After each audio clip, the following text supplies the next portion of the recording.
গুরু everyone, আজি মাতৃ সন্মিলনৰ নৱম দিন। আমি আজিও গৈ আছোঁ সেই মাতৃ সন্মিলনত। এই মাতৃ সন্মিলনৰ কিছু মুহূৰ্ত আপোনালোকক দেখাবলৈ চেষ্টা কৰিম। জয় গুৰু। विश्व अधिनायक आनंद रूप प्रभु विधि विधायक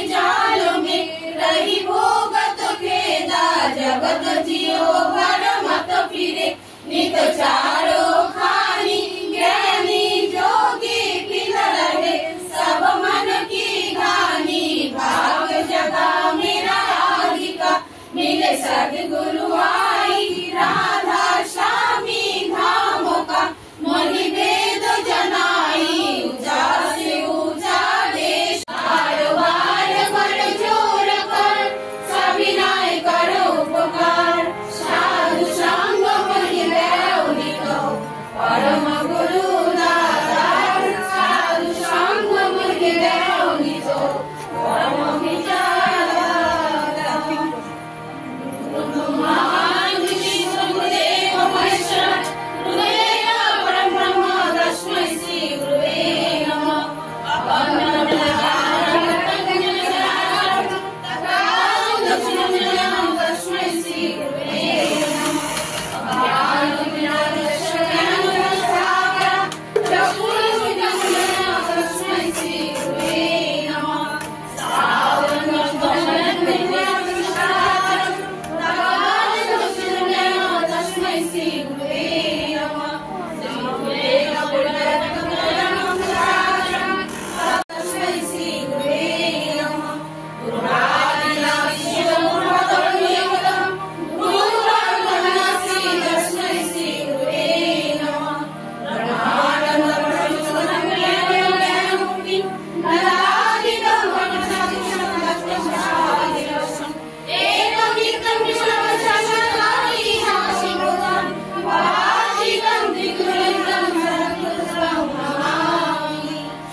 কতখানি তোমাকে ভালোবাসেন তাহার হিসাব নিকাশ রাখিতে যাইও না। অন্যের ভালোবাসার সাথে তাহার ভালোবাসার তুলনা করিয়া ক্ষুব্ধ হইও না। যাহা পাও তাহাতেই উৎফুল্ল হইল, কিন্তু দেওয়ার বেলায় তাহার ধাতু ও অবস্থা বুঝিয়া আমানতর দিও যাহা তিনি কোথাও পান নাই, আর পাইয়া কোথাও পাইতেও আশাও করেন না। দেখিবে তৃপ্তি ও আনন্দ তোমাদের উভয়েরই কেনা গোলাম হইয়া থাকিবে। বাণী সংখ্যা 92।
তোমার কে দেবে আশার ও মন গুরু ভজরে ও মন গুরু ভজরে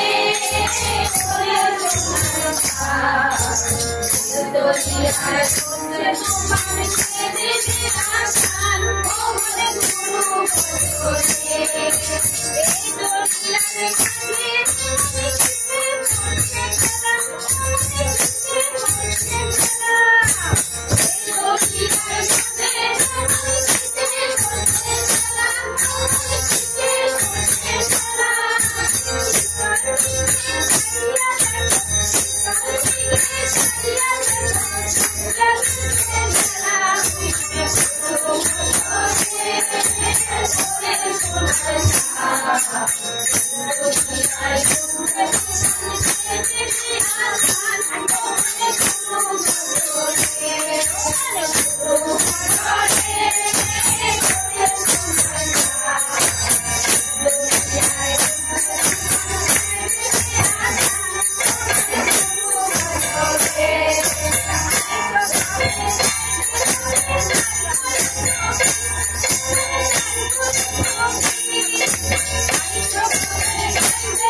বাইরে পড়ি তখন থেকেই দিদা হয়।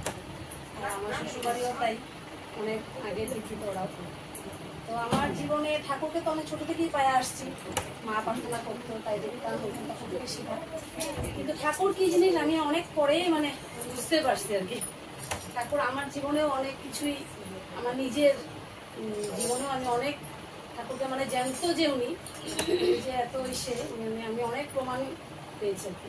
তো আমার ছোটবেলা থেকে আমার ইসে আমার হাজব্যান্ডও আর কি, আমরা যে স্বস্তি নিয়েছি এর পিছনে অনেক কাহিনী। তো আমার ছেলে একবার 2 বছর তখন হঠাৎ করে আমার কোল থেকেই পড়ে গিয়ে এইভাবে ব্যথা পেল, মানে ইন্টারনাল ব্লিডিং ব্রেনে, এরকম কন্ডিশন হয়ে গেল। তো এখানে ডাক্তার দেখালাম, তারপর ডাক্তার দেখার মতো লগে লগে রেফার করে দিল গুয়াহাটি নিয়ে যায়, কারণ ওর বমি করতেছে, যেরকমবার বমি করলো লগে লগে ডাক্তারের কাছে নিয়ে গেলাম। আর তো আমার ভিতরটাই ডাক্তারের মুখটা দেখে আমি বুঝে গেছি বহুত ক্রিটিক্যাল আর কি, কন্ডিশন বহুত ক্রিটিক্যাল। তারপর গুয়াহাটি গেলাম, তখন আমার হাজব্যান্ড ইসেতে করতাম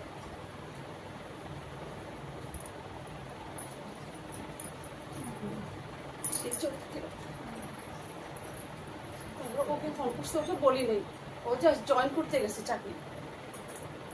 তো আমার ভিতরেও আমার কোল থেকেই পড়ে গেছে ছেলে। ওর বা কি হলো, জয়েন করে ওদের না দেখে ও অটোমেটিক ওখান থেকে ব্যাক করলো। দিন আমরাও রওনা হলাম।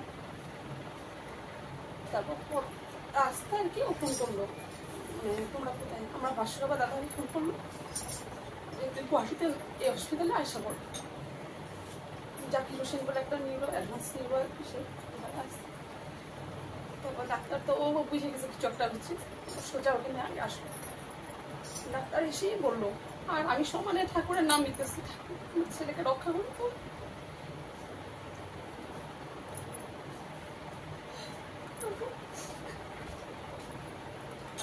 আমি ভিতরে একটা সে নিতেছিলাম যে আমি সুস্থ নিয়ে নিব ওটা। এদিকে আমার হাজব্যান্ডও মনে মনে ভাবতেছে ওর কন্ডিশন দেখে। ডাক্তার লগে লগে জিজ্ঞাসা করলো যে তোমার বাবা, ও তখন একটু একটু কথা বলে, লগে লগে ইসে করলো, এই যে এমআরআই কি করলো করে সিটি স্ক্যান করলো। ডাক্তার সঙ্গে সঙ্গে ইমার্জেন্সি, চাকরির সময় ওনাকে পাওয়াই যায় না। উনি লগে লগে, এত ছোট ছেলে, লগে লগে উনি নিজে আসলো, অন্য সব ছেড়ে দিয়ে ওখানে আসলো। এসে বললো কি হয় তোমার, ও বললো মা, বাবাকেও চিনছে। তারপর উনি মানে আসলো, হয় এটা তো আমার লাইফে এত বছর চাকরিতে এটা আমার মিরাক্কেল হয়েছে আর কি। ওর এত ব্লিডিং হয়েছে ইন্টারনাল, ওর মানে কিচ্ছু মনে রাখারই কথা না, সেন্সই রাখার কথা না। ওর যে কিভাবে আছে এটা জানি না আমি, মানে নিউ মুসলিম বলে এটা আল্লাহর কিরকম কি জানি না আমি, কিভাবে হলো এটা সম্ভব। আমি তো কন্টিনিউ ওকে নিয়ে নাম ধরে আছি, আমি ঠাকুর ওকে রক্ষা করবো, আর কিচ্ছু চাই না আমি। তারপর এদিকেও আমাদেরকে এডমিশন করাই দিয়ে ও গেল গিয়ে, তারপর হচ্ছে ওর তো সব মনে আছে, তবু আমি অবজারভেশনে রাখবো ওকে। তবু ও সোজা কোকরাঝাড় চলে আসলো। এদিকে আমিও ভাবতেছি, আমি তখন থেকে কিচ্ছু খাই না। তো মা গেছে আমার সঙ্গে, মা বললো কিছু খাবি না, আমি কিছু খাবো না, তুই সারাদিন খাস নাই, পরের দিনও খাস নাই, এখন তো অসুস্থ হয়ে যাবে, তোকে এবার টাইম লাগবে। ঠিক আছে, আমি একটু সুধা ভাত খাইছি। তারপর ঘরে আসলাম, ও আমাকে ফোন করছে রাত্রেবেলা যে আমি স্বস্তি নিয়ে নিলাম। তারপর স্বস্তি নিয়ে নিলাম, আমিও এরকমই ভাবতেছি আমি নিয়ে নিব। তারপর ডাক্তার তো 2 দিন রাখার পর ছুটি দিল, তারপর আমিও এসে ওই দিনই পরের দিনই আমি নিয়ে নিলাম। তো আমার স্বামীও মানে ট্যাটে চাকরি করতো, মানে এই যে কন্ট্রাকচুয়াল বেসিসে চাকরি পেয়েছিল আর কি এখানে। যাই হোক, আমি তো ওগুলো আশা করি নাই কোনোদিনও যে আমার একটা গভর্নমেন্ট চাকরি হোক বা আমার হাজব্যান্ডেরও গভর্নমেন্ট চাকরি হোক। কারণ আমরা যখন বিয়ে করি আমার হাজব্যান্ড একটা 700 টাকার প্রাইভেট স্কুলে চাকরি করতো। তো এইভাবে আমরা নিজেরাই পছন্দ করেই বিয়ে হয়েছে। যাই হোক, তারপর এভাবে হলো। তারপর আমাদের এই নিলাম, আমরা দুজনেই নিলাম। তো ও নিবা আগে, পরে আমি আগেই ভাবছি আমিও আইসি পরের দিনই স্নান করে এসেকে ডাকলাম, নিয়ে নিলাম সুস্থ। তো ছেলে ভালো সুস্থ, একদম ওষুধ দিয়ে দিছে। ডাক্তার বলছে 1 মাস পরে আবার আসবে। তবে ঠিক 1 মাস পরে গেলাম, ওর কিচ্ছু নাই, কিচ্ছু প্রবলেম হয় নাই। এত ব্লিডিং হচ্ছে, ইন্টারনাল ব্লিডিং ওর মানে ধারণার বাইরে আর কি। তো এরকম অনেক প্রমাণ আমার জীবনে। তারপর ওই বছরই আমার হাজব্যান্ডেরও গভর্নমেন্ট চাকরি হয়ে গেল, আমারও গভর্নমেন্ট চাকরি হয়ে গেল, দুজনেরই মানে উইদাউট এনি ইসে আর কি, কোনো ঝামেলা হলো না আর কি। যাই হোক, আমি তো এগুলো আশাও করি না, আমি জাস্ট সুস্থ চাই, খালি সবাই ঘরে সুস্থ থাকুক, সবাই নিয়ে চলুক। আর এই যে আমার হাজবেন্ডের সুস্থ নিয়ে নেওয়া, ওকেও ঠাকুর বাধ্য করে দিল। ওরও এরকম প্রবলেম ছিল, ও যখন কলেজে পড়ে, বাবাই দেন একবার, তখন উনি আচার্য দেবে হয় নাই আর কি, কোকরাঝাড় আসছিল মন্দিরে, তখন এত ভিড়ের মাঝখানে ওকে দেখে বললো, এই যে তুমি শোনো, তুমি কি খাও, আমিষ না নিরামিষ? ও বলছে আমি আমিষ খাই আগে দাদা। বলছে নিরামিষ খাবে? ও শোনে নাই কথা।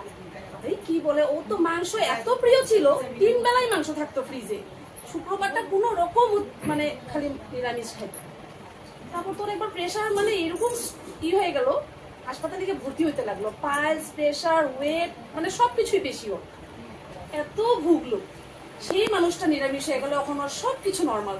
ও এইভাবে আবার যাওয়ার সময় উনি বাইরে হয়ে যেতেছে গাড়ি থেকে, এই যে তুমি কিন্তু নিরামিষ খাবে। তখন আমাদের বিয়ে হয়নি, মন্দিরেই দাদা ওই বাবাইদা উনি বললো তুমি কিন্তু নিরামিষ খাবে। হ্যাঁ না, এই যে আমাদের কোকরাঝাড় মন্দিরে আসছিল বাবাইদা, ওই যে রাস্তা থেকে গাড়ি থেকে বলছে বাবাইদা তুমি নিরামিষ খাবে কিন্তু। বাবা আমার ও নিরামিষ খায় নেই, ও মানে নেই। এই যে এখন সবাই আমরা সুস্থ নিয়ে নিলাম, আর ঠাকুর পূজা সবকিছুই ঠিক আছে। আমার ছেলের আরো অনেক ঘটনা, বললাম না, উনি খালি ধরে রাখতেছে ওকে, হাতে তুলে কুলে নিয়ে রাখছে নাকি এরকম মনে হয় আমার। যে আরেকবার এত বড় ড্রেনে পড়ে গেল বাচ্চা, তখন 4-5 বছর বোধ, নিমিষের মধ্যে বাচ্চা নাই, কোথায় গেল নাই, একদম জল, মানে ওই দিন বৃষ্টি শুধু হয় না, নাহলে ওই বড় ড্রেনটা দিয়া সমানেই জল যায়, কি হারে জল যায়, বাচ্চা নিয়ে যাবে গিয়া এরকম জল, যেখানে পড়ছে এরকম রড বাইর হওয়া। ওর যে কিছু হয়নি, ও কোনো রকম উঠা, ওখানে একটা রিক্সাওয়ালা ছিল সামনে, তাই না উঠাইছে। মানে অনেক ঘটনা আমার জীবনে, বললাম না, একমাত্র আমি ভাবি যে আমাকে ঠাকুরই রক্ষা করতেছে, এখন ওনাকে ছাড়া আমার আর উপায় নেই কোনোদিন। এই আর কি আমার জীবনের কাহিনী বললাম।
पुरुषोत्तम परम प्रेममय श्री ठाकुर अनुकूल चंद्र जी की जय।